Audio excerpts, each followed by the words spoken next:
Hi friends, வணக்கம். Welcome to our channel அனுபவம் புதுமை. ஃபர்ஸ்ட் டைம் என்னுடைய வீடியோ பார்க்குறவங்க மறக்காமல் சப்ஸ்கிரைப் பண்ணுங்கள், நம்ம சேனலுக்கு சப்போர்ட் பண்ணுங்கள். பொதுவாகவே சம்மர் வெக்கேஷன் இப்போ எல்லாருக்கும் எக்ஸாம் முடிஞ்சு ஸ்கூல் லீவ் விட ஆரம்பிச்சிட்டாங்க இல்லைங்களா? சம்மர் வெக்கேஷன் வந்துட்டாக்கா குழந்தைங்கள்லேருந்து பெரியவங்க வரைக்கும் ரொம்ப சந்தோஷப்படக்கூடிய ஒரு காலம் இருந்ததுங்க. அதாவது எப்படின்னாக்கா, நான் சொல்ல வர்றது ஒரு 80s 90s அந்த மாதிரி ஒரு காலகட்டத்தில் நான் சொல்ல வரேன். இந்த சம்மர் வெக்கேஷனுக்கு இந்த லீவில் நம்ம குழந்தைங்கள யார் வீட்டுக்கு அனுப்பலாம்? அது மட்டும் இல்லை, நம்ம சொந்தக்காரங்க முன்னாடியே நம்மளுக்கு இன்ஃபார்ம் பண்ணிடுவாங்க. நாங்கள் குழந்தைங்கள அனுப்பி வைங்க வீட்டுக்கு, இங்கே லீவ் இங்கே ஸ்பெண்ட் பண்ணட்டும், எங்கள் குழந்தைங்களோட ஸ்பெண்ட் பண்ணட்டும், பாதி நாள் அவங்க இங்கே வரட்டும், மிச்சம் பாதி நாள் நாங்கள் உங்கள் வீட்டுக்கு வரோம் அப்படின்ட்டு உறவுகள் அந்த சுகமான அனுபவத்தை பகிர்ந்துப்பாங்க. உங்களுக்கே தெரிஞ்சிருக்கும் 80s 90s கிட்ஸ் எல்லாம் எப்படி இருந்திருப்பாங்கன்னுட்டு.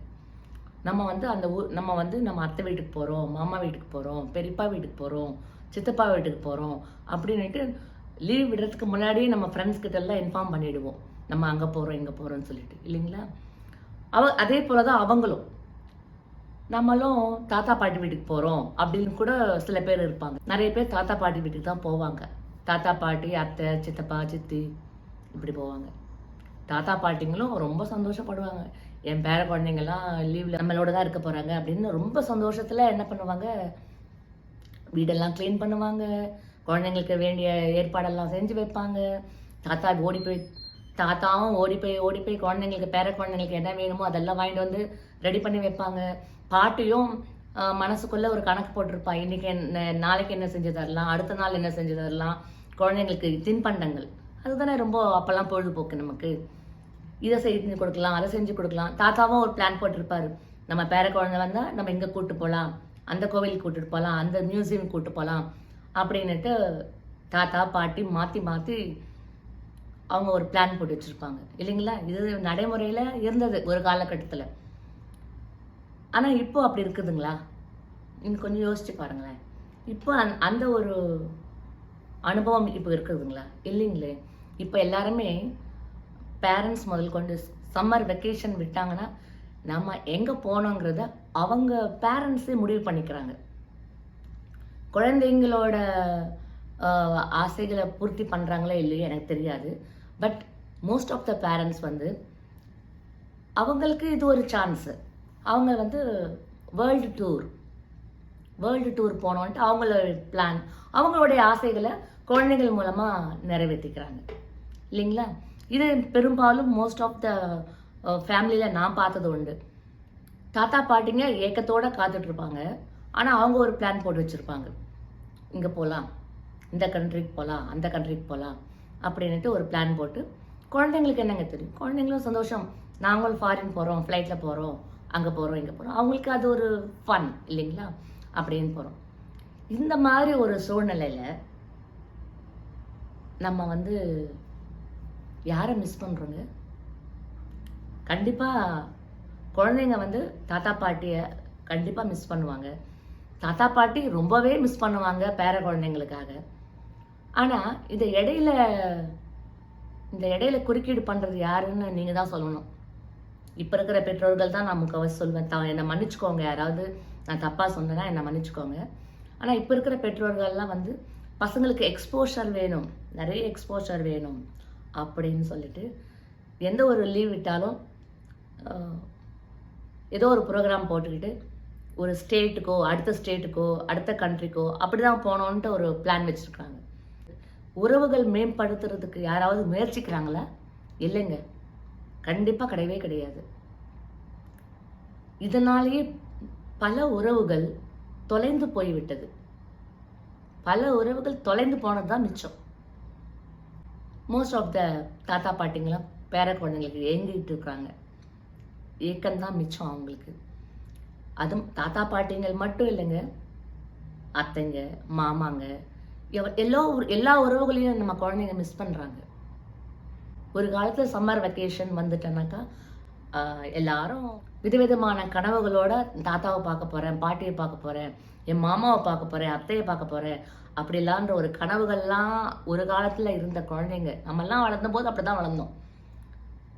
ஆனால் அந்த ஒரு சூழ்நிலையை நம்ம இப்போ இருக்கிற குழந்தைங்களுக்கு கொடுக்குறாங்களா அப்படிங்கிறது ஒரு பெரிய கேள்விக்குறியாக தாங்க இருக்குது. அதுக்காக நாங்கள் வெளியிலலாம் வெளியூருக்கெல்லாம் நாங்கள் போகக்கூடாதா அப்படின்னு சில பேர் கேட்கலாம். நான் வேண்டான்னு சொல்லலைங்க. கண்டிப்பாக எக்ஸ்போஷர் வேணும், குழந்தைங்களுக்கும் எக்ஸ்போஷர் வேணும், வேண்டான்னு சொல்லலை. பட் ஒரு பீரியட் ஆஃப் கொஞ்சம் நம்ம தாத்தா பாட்டிங்க எத்தனை நாள் இருக்க போகிறாங்க, அந்த ஒரு பீரியட் ஆஃப் டைம் அவங்களுக்கு நம்ம வந்து ப்ரிவிலேஜ் கொடுக்கலாம் இல்லைங்களா, அவங்களுக்கு அந்த ஒரு உரிமை கொடுக்கலாம் இல்லைங்களா. வருஷத்துக்கு ஒரு முறை அந்த சம்மர் வெக்கேஷன் ஒன்று வருது பாருங்கள், அதில் பாதி நாள் உங்கள் சொந்தக்காரங்களோட, உங்கள் சொந்த பந்தங்களோட, உங்கள் உறவுகளோட டைம் ஸ்பெண்ட் பண்ணுறது, இதெல்லாம் அந்த குழந்தைங்களுக்கு எப்போ தான் அந்த எக்ஸ்போஷர் கிடைக்கும் சொல்லுங்கள் பார்க்கலாம். எப்படியுமே அவங்க வளர்த்தாக்க அவங்க பல இடத்த பார்க்க தான் போகிறாங்க. இப்போவே பார்க்கணுன்னு கட்டாயம் இல்லை. அதுக்கு ஒரு ஸ்டேஜ் இருக்கு இல்லைங்களா, அந்தந்த ஸ்டேஜுக்கு ஒரு எக்ஸ்போஷர் நம்ம கொடுக்கணுமா வேணாங்களா. சொந்தங்களும் நம்ம உறவுகளும் நமக்கு வேணும் தானே. ஏதோ ஒரு ஃபங்க்ஷனில் மீட் பண்ணிவிட்டு இவங்க தான் அவங்க பெரியம்மா, இவங்க தான் அவங்க தாத்தா, இவங்க தான் சின்ன தாத்தா, இவங்க தான் அவங்க அத்தை அப்படின்னு சொன்னாதான் நம்ம குழந்தைங்களுக்கு உறவுகளை பற்றி ஓ அப்படியா இவங்கெல்லாம் நம்ம உறவுக்காரங்களான்றதே தெரிய வருது இப்போ இருக்கிற குழந்தைங்களுக்கு. அந்த சூழ்நிலை நம்ம குழந்தைங்களுக்கு வேண்டுமா? இப்போ ஒரு வாட்டி வந்து ஹாய் பாய் இல்லை வீடியோ காலில், இப்போ இந்த வீடியோ கால் இந்த வாட்ஸ்அப் காலில் வந்ததுக்கப்புறமே உறவுகள் வீட்டுக்கு போகிறது வரதெல்லாம் குறைஞ்சி போயிடுச்சு எல்லாம். ஏன்னா வீடியோ கால் வாட்ஸ்அப் கால்லேயே முடிஞ்சு போச்சுங்க நம்மளோட உறவுகள்லாம். இதை தான் நான் சொல்ல வந்து தொலைந்து போன உறவுகள். நான் இந்த கண்டென்ட்டுக்கு கொடுத்துருக்கிற தலைப்பு வந்து தொலைந்து போன உறவுகள். அதாவது நம்மளுடைய உறவுகள் எல்லாம் இந்த வாட்ஸ்அப் கால் வீடியோ கால்லேயே முடிஞ்சு போயிடுது. ஏதாவது ஒரு ஃபங்க்ஷன்லேயோ ஒரு விசேஷங்கள்லையோ நம்ம கலந்துக்கிட்டா தான் அப்போ தான் நேருக்கு நேரம் நம்ம பார்த்து நம்ம உணர்வுகளையும் சந்தோஷங்களையும் நம்ம பகிர்ந்துக்கிறோம். அதுலேயுமே சில உறவுகளை நாம் வீடியோ காலில் தான் பார்க்க முடியுது. இப்போ இருக்கிற காலகட்டத்தில் இதுதாங்க நடந்துட்டுருக்கு. இதனாலேயே நம்மளுடைய ஃப்யூச்சர் ஜெனரேஷன் உறவுகள்னால் என்னன்ற அந்த வேர்டே தெரியாமல் போயிடுறது. இந்த உறவுகளை மேம்படுத்துறதுக்கு நம்ம ஃப்யூச்சர் ஜெனரேஷனுக்கு என்ன பண்ணுறோங்கிறது நம்ம கையில் தாங்க இருக்குது. என்ன பண்ணணுன்றது நம்ம கையில் இருக்குது. இப்போ என்ன பண்ணிட்டு இருக்கோன்றது நம்ம எல்லாருக்குமே தெரியும். ஆனால் இந்த உறவுகள் மேம்படுத்துறதுக்கு இன் ஃபியூச்சர் ஜெனரேஷன் நம்ம குழந்தைங்களுக்கு உறவுகளே இல்லாமல் போயிடுவாங்க. எல்லாருமே இப்போ நியூக்ளியர் ஃபேமிலியில் இருக்கிறாங்க. ஏதாவது ஒரு விசேஷங்களில் தான் கலந்துக்கிறோம். அந்த விசேஷங்களில் கூட நிறைய பேரால் கலந்துக்க முடியல. ஏன்னா எல்லாருமே வந்து வீடியோ காலில் பார்க்க ஆரம்பிச்சிட்டாங்க. இங்கே இப்போ சமீபத்தில் நான் ஒன்று பார்த்தேங்க. வீடியோ கால்லவே பொண்ணு மாப்பிள்ளை இல்லாமலே பெற்றோர்களே வந்து என்கேஜ்மெண்ட் பண்ணிக்கிட்டாங்க. பொண்ணு மாப்பிள்ளை ஃபாரினில் இருக்கிறாங்க. ஆன்லைன்லேயே என்கேஜ்மெண்ட் நடக்குது. இது எனக்கு ரொம்ப அதிசயமாக இருக்குது. ஆன்லைன்லேயே என்கேஜ்மெண்ட், ஆன்லைன்லேயே மேரேஜு. இது நம்ம எங்கே போய் இதை நோக்கி நம்ம போயிட்டுருக்கோன்னு எனக்கு தெரியலங்க. நான் பர்டிகுலராக யாரையும் நான் மென்ஷன் பண்ணலை. ஜென்ரலாக நான் என்ன பார்க்குறேன், என்னை சுற்றி என்ன நடக்குது, அதை நான் ரொம்ப யதார்த்தமான வாழ்க்கையில் நான் என்னை சுற்றி என்ன நடக்குதுங்கிறத நான் உங்ககிட்ட ஷேர் பண்ணுறேன். இது ஒரு விழிப்புணர்வாக இருக்கணுங்கிறது தான் நான் என்னுடைய இன்டென்ஷனே. அவ்வளோதான். நம்ம உறவுகள் மேம்படுத்துறதுக்கு நம்ம கையில் தாங்க இருக்குது. நம்ம பெற்றோர்கள் கையில் தான் இருக்குது. அதாவது உங்கள் கையில் இருக்குது. அதனால் கூடுமான வரைக்கும் உறவுகளோட நாம் இணைந்து நம்ம உணர்வுகளை பகிர்ந்துக்கலாம். நம்ம குழந்தைங்களுக்கும் அந்த அனுபவத்தை கொடுக்கலாம். நாமெல்லாம் சின்ன வயசில் இப்படியா இருந்தோங்க. நம்ம எவ்வளோ ஒரு சந்தோஷத்தில் நம்ம சைல்ட்ஹுட் மெமரிஸ் கொஞ்சம் யோசிச்சு பாருங்கள் எப்படி இருந்திருக்கும். அந்த சைல்ட்ஹுட் மெமரிஸ் நம்ம குழந்தைங்களுக்கு நம்மளால் கொடுக்க முடியுதா? கிடையவே கிடையாது. இல்லைன்னு தான் நான் சொல்லுவேன். நம்ம சைல்ட்ஹுட் மெமரிஸ் நம்ம குழந்தைங்களுக்கு நம்மளால் கொடுக்க முடியாது. இப்போ இருக்கிற டெக்னாலஜி இம்ப்ரூவ்மெண்ட்டில் எல்லாமே